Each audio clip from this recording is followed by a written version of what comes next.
noticing that there's kind of this word swap that's happening, and I think it's very subtle, of equality versus equity. And I used to kind of think these were the same things, but now I'm realizing they're actually not the same things. And so maybe you can help me try to understand that a little bit of what is behind those words.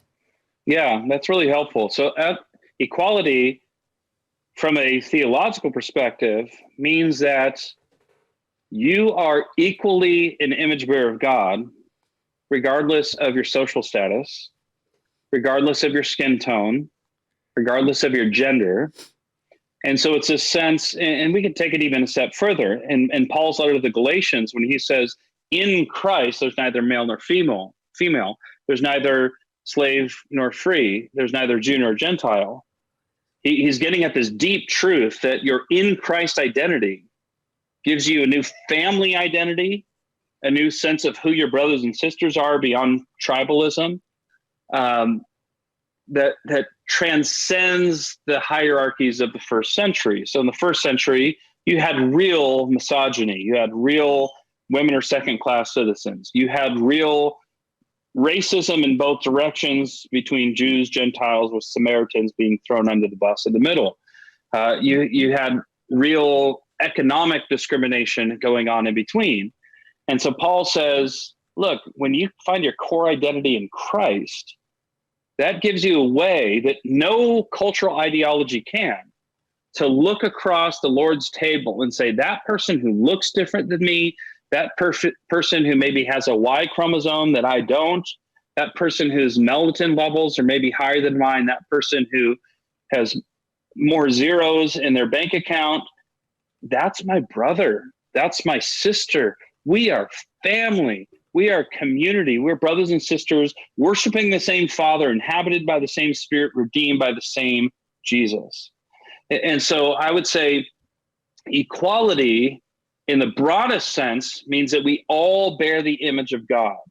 In the in Christ sense, it means that we are all equally depraved and all equally need a Savior, and we are all equally looking to Jesus for our core identity that gives us that sense of family. Equity is very different. Equity is what we were talking about a little bit ago, that if the outcomes aren't identical or identical-ish, then clearly there's some kind of evil, vile form of discrimination at play. And so in the book, I give this example. I say, let's just run a little thought experiment. Let's say everybody in America got $1 million deposited into their bank account tomorrow morning. That sounds fun, right? We all get $1 million, boom. Let it be so, Lord. Everybody's equal playing field. Your debts erased. Everybody's, got a brand new house. Everybody's got a Tesla in the garage. Everybody's exactly level playing field. How long could we take a break from protesting inequity? And I would say it would be less of a vacation for protesting inequity and more of a bathroom break. It would take about 5 minutes. Why? Because some people with their $1 million are going to go and say, invest or start a business or pour their money into technology or what have you. Other people might say, hey, I got $1 million. I'm going to go hog wild and buy myself a Lexus made out of Rolexes and flaunt that down the street. And other people are going to say like, oh man, I like pizza. I've never had $1,000 worth of pizza. Like, people are going to make different choices because people are different. Newsflash.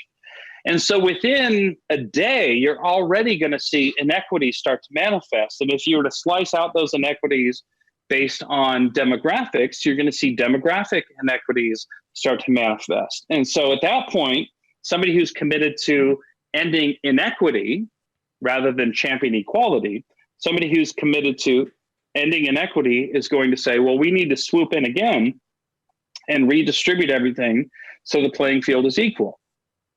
And within 10 minutes, you're going to see inequities result again, because choices actually matter. In a biblical worldview, choices matter, and different choices yield different outcomes. And so the government or the politicians are going to have to step in again and redistribute.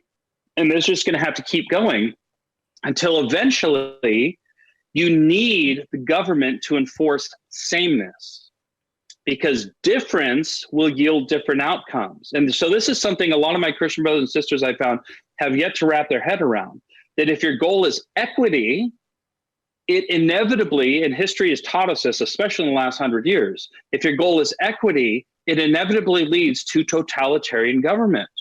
Why? Because different people making different choices yields different outcomes. If different outcomes are evil, then you can't have people being different and making different choices. Therefore, you need some top-down authoritarian government to cram an ideology down to everybody's throat if you're going to realize your goal of equity. And so that's a huge issue, and I encourage people read Alexander Solzhenitsyn's Gulag Archipelago, read Alexander Solzhenitsyn's World Torn Apart, read Friedrich Hayek, read some of these sources, because right now we're just being duped into that same idea that equity is the goal, and we don't realize the road we're headed down when we start there, and how it leads us qualitatively further from a biblical view of reality.